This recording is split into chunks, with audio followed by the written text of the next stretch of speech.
Is this how, क्या इसी तरह से या फिर क्या इसी तरीके से, उस जगह पे आप इज दिस हाउ को यूज़ करेंगे। ओके, आप सिंपल वे में यूज़ करते होंगे, जैसे दिस इज हाउ मतलब इसी तरीके से आप पॉजिटिव सेंटेंस के लिए यूज़ करते हैं, राइट। इसी तरीके से आप करते हो, right, this is how you do it.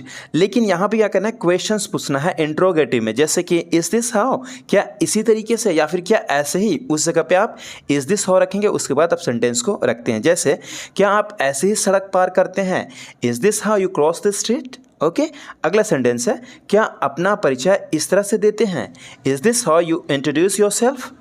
क्या आप इस तरह से बत्ती जलाते हैं, is this how U turn on the light. क्या चाय इस तरह से बनाते हैं, is this how you make tea. क्या कपड़े इस तरह से मोड़ते हो, is this how you fold your clothes. क्या अंग्रेजी में धन्यवाद इस तरह से कहते हैं, इज दिस हाउ यू से थैंक यू इन इंग्लिश। क्या रेस्टोरेंट में खाना इस तरह से ऑर्डर करते हैं, is this how you order food at a restaurant. क्या हाथ इस तरह से धोते हो, is this how you wash your hands. यहाँ पे मैं सामने वाले को ही कह रहा हूँ। ओके, क्या दरवाज़ा इस तरह से खोलते हैं, is this how you open a door. क्या आप अपना नाम इस तरह से लिखते हैं, is this how you right your name. क्या आप दुकान में कोई चीज़ इस तरह से मांगते हैं, is this how you ask for something in a shop. क्या आप बस में इस तरह से चढ़ते हैं, is this how you get on a bus. अगला स्ट्रक्चर है is this why. Okay, is this why रखने के बाद एक सेंटेंस को रखेंगे, जैसे दिस इज वाई, इसीलिए या फिर इसी कारण से, उस जगह पे हम दिस इज वाई को यूज़ करते हैं। लेकिन यहाँ पे क्या करना है, हमें क्वेश्चंस पूछना है, क्या इसीलिए, उसके बाद जो सेंटेंस आप बोलना चाहते हैं आप बोलेंगे। ओके, जैसे क्या इसीलिए आप पार्टी में नहीं आ सकते, is this why you can't come to the party. क्या इसीलिए आप इतना मेहनत से पढ़ाई कर रहे हैं, is this why you are studying so hard. क्या इसीलिए दरवाज़ा खुला हुआ है, is this why the door is unlocked. क्या इसीलिए आप छाता लाए थे, is this why you brought an umbrella. क्या इसीलिए रोशनी बंद है, is this why the light is off. क्या इसीलिए आप उदास लग रहे हैं, is this why you are looking sad. क्या इसीलिए आप देर हैं, is this why you are late. क्या यही कारण है आप खाना नहीं खाना चाहते, is this why you don't want to eat. अगला टॉपिक है is this what.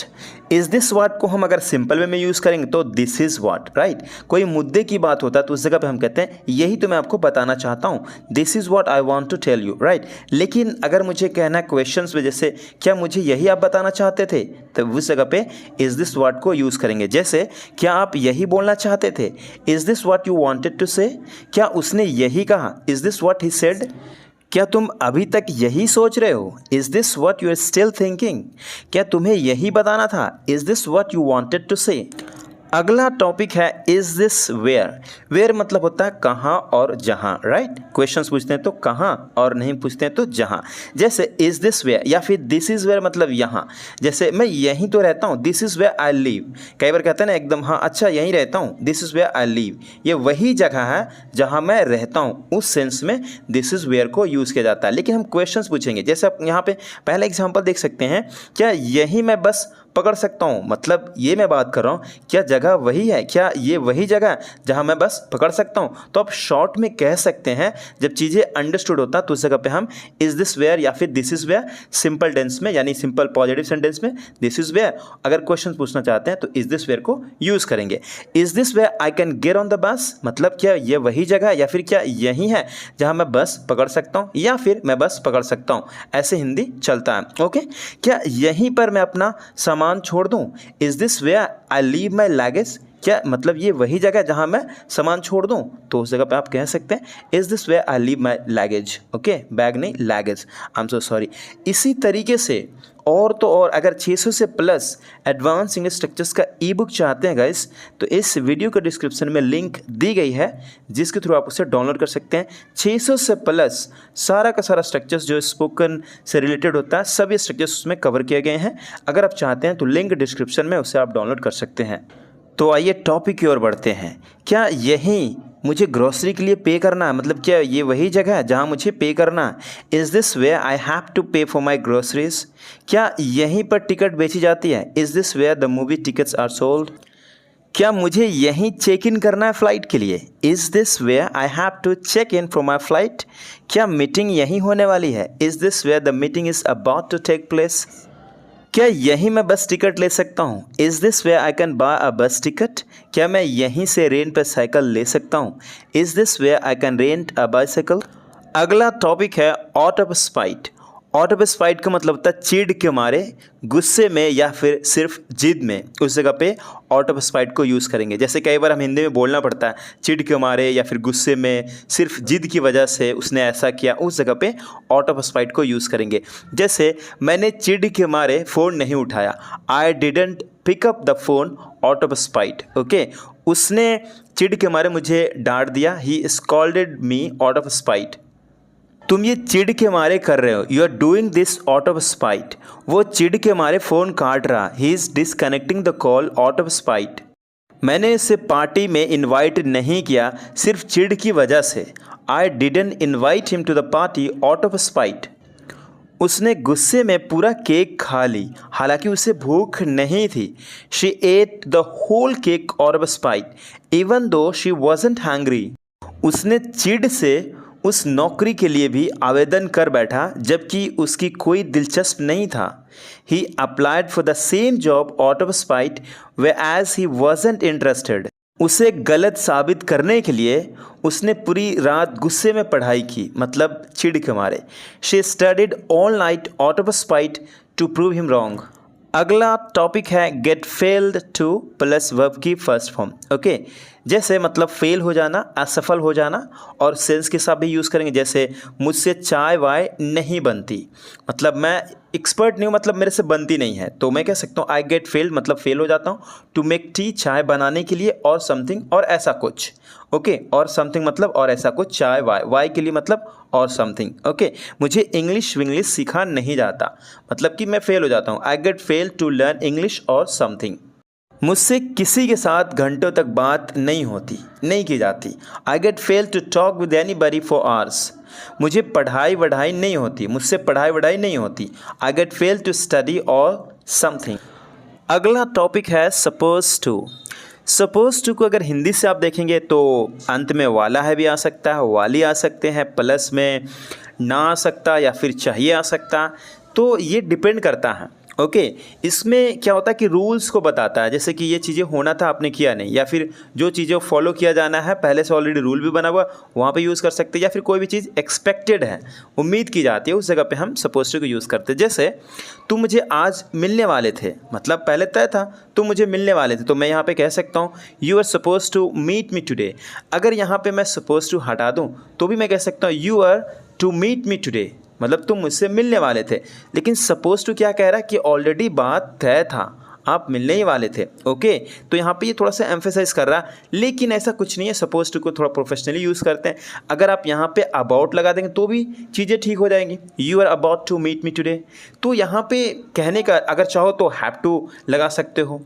You have to meet me today, ये तो हो गया आपका प्रेजेंट में। पास्ट में तो you had to meet me today, आप ऐसे भी बोल सकते थे, राइट। तो उसी जगह पे केवल हटा करके यहाँ पे सपोज लगा दो, सिंपल हो गया। ओके, अगला सेंटेंस है इसके साथ मुझे क्या करना है, मतलब मैं ये कह रहा हूँ कि मुझसे क्या उम्मीद की जाती है इसके साथ। तो इंग्लिश में मैं कह सकता हूँ what am I suppose to do with this, मतलब इसके साथ मुझे क्या करना है, मुझसे क्या उम्मीद की जाती है। तो उस जगह पे आप कह सकते हैं सिंपल में what am I suppose to do with this. मुझे सुबह 9 बजे तक काम पर होना चाहिए। I am suppose to be at work by 9 AM। यहाँ पे देख सकते हैं होना चाहिए, मतलब ऑलरेडी तय है, वहाँ पे मुझे इस वक्त तक होना ही चाहिए, नहीं तो भाई गलत बात है। ऑफिस बना है 9 बजे के लिए, उस ऑफिस का टाइम है तो हमें होना चाहिए, ठीक है। या फिर होना है, ना भी ख़त्म हो जाएगा तो भी चलेगा, आपको हिंदी से कोई लेना देना नहीं है। ओके, हमें लंच में मिलना था लेकिन मैंने आपको नहीं देखा। We were suppose to meet for lunch but I didn't see you, मतलब नहीं देखा, नहीं मिला। Next one is expected to, उम्मीद की जाती है। जैसे उससे उम्मीद की जाती है कि वह कंपटीशन जीते। She is expected to win the competition, उससे उम्मीद की जाती है अपना होमवर्क आज शाम तक खत्म कर दे। She is expected to finish her homework by this evening. हमसे उम्मीद की जाती है कि मीटिंग के लिए समय पर रहें। We are expected to be on time for the meeting, उससे उम्मीद की जाती है वह कल एक प्रेजेंटेशन दे। She is expected to give a presentation tomorrow. तुमसे उम्मीद की जाती है बहस मुझसे मत करो।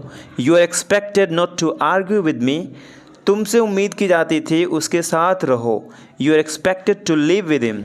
The next topic is going to be like anything which is informal but people use it, so you can use as well हद से ज़्यादा। ओके, मैं उसे हद से ज़्यादा मिस कर रहा हूँ, I am missing her like anything. वह उसे हद से ज़्यादा मिस कर रहा था, he was missing her like anything. हद से ज़्यादा बारिश हो रही है, इट्स रेनिंग लाइक एनीथिंग। वह अपने देश से हद से ज़्यादा प्यार करता है, she likes her country like anything. The next topic would be speak ill of.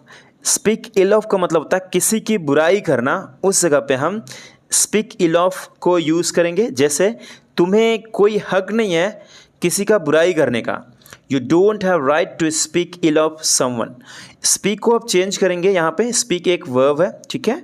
तुम लोगों को बुराई क्यों करते रहते हो, why do you speak ill of people. तुम्हें किसी को बुराई नहीं करना चाहिए, you shouldn't speak ill of someone. मैं कोई प्रोडक्ट को बुराई नहीं करना चाहता हूँ, I don't want to speak ill of any product. The next topic would be steer clear of, मतलब दूर रहना, बचना। टू अवॉइड समवन और समथिंग, किसी को अवॉइड करना या फिर कोई चीज़ को अवॉइड करना। दैट मतलब जो सिम्स अनप्लेजेंट, जो अनप्लेजेंट हो और डेंजरस हो, ओके, उसे दूर रहना, दूर करना, तो उस जगह पे स्टे क्लियर ऑफ को यूज़ करेंगे। जैसे मैं तुमसे दूर रहना चाहता हूँ, I want to stay clear of you, मतलब आपको अवॉइड करना चाहता हूँ। मैं अपने बच्चों को अल्कोहल से दूर रखता हूँ, I stay clear of my children from alcohol. उसने मुझे दूर कर दिया, ही स्टेयर्ड क्लियर ऑफ मी। मैं इलेक्ट्रिसिटी से दूर रहता हूँ, I stay clear of electricity. The next topic would be bent on. Bent on which means तुली हुए होना या फिर तुला हुआ होना। कई बार क्या होता है कि हम किसी को कुछ करने के ऊपर तुला हुआ होते हैं, उस जगह पे bent on को यूज़ कर सकते हैं। वह मारने पर तुली पड़ी हुई है, मतलब तुली हुई है। She is bent on beating. She is bent on beating. On के बाद अगर कोई वर्ब है तो उसमें आप आईएनजी फॉर्म में लिखेंगे ही लिखेंगे, या फिर बोल रहे हैं तो आपको बोलना पड़ेगा। तुम जॉब को छोड़ने पर तुली पड़ी हो, you are bent on leaving the job, you are bent on leaving the job. मैं उसे मारने के लिए तुला पड़ा था, I was bent on beating her, I was bent on beating her. वह तुमसे शादी करने के लिए तुली पड़ी थी, she was bent on getting married to you, she was bent on getting married to you. The next topic would be round the clock. Round the clock का मतलब होता है दिन रात लगातार, उस जगह पे राउंड द क्लॉक को आप यूज़ करिए। जैसे मैं तुझे दिन रात मेहनत करके पाया हूँ, I have found you by working round the clock. मैं बीमार हूँ, मुझे लगातार अटेंशन की ज़रूरत है, I am sick, I need round the clock attention. तुम्हें इंग्लिश बोलने के लिए लगातार मेहनत करना पड़ेगा, in order to speak English you will have to work round the clock. मैं उसे पाने के लिए लगातार कोशिश किया हूँ, I have tried round the clock to get her. The next topic would be whiz at. Whiz at का मतलब किसी काम में निपुण होना, कोई भी चीज़ करने में निपुण होना, मतलब एक्सपर्ट होना, भली बाती जानना, पूरी तरीके से जानना। वह इंग्लिश में एक्सपर्ट है, he is whiz at English. तुम किसी से बहस करने में निपुण हो, you are whiz at arguing someone. तुम इस काम को जानते हो, you are whiz at this work, मतलब एक्सपर्ट हो। वह घर बनाने में निपुण है, he is whiz at making house. Jeer at मतलब किसी का मजाक बनाना, उस जगह पे हम जियर एट को यूज़ करेंगे। जैसे मेरा मजाक मत बनाओ, don't jeer at me, don't jeer at me.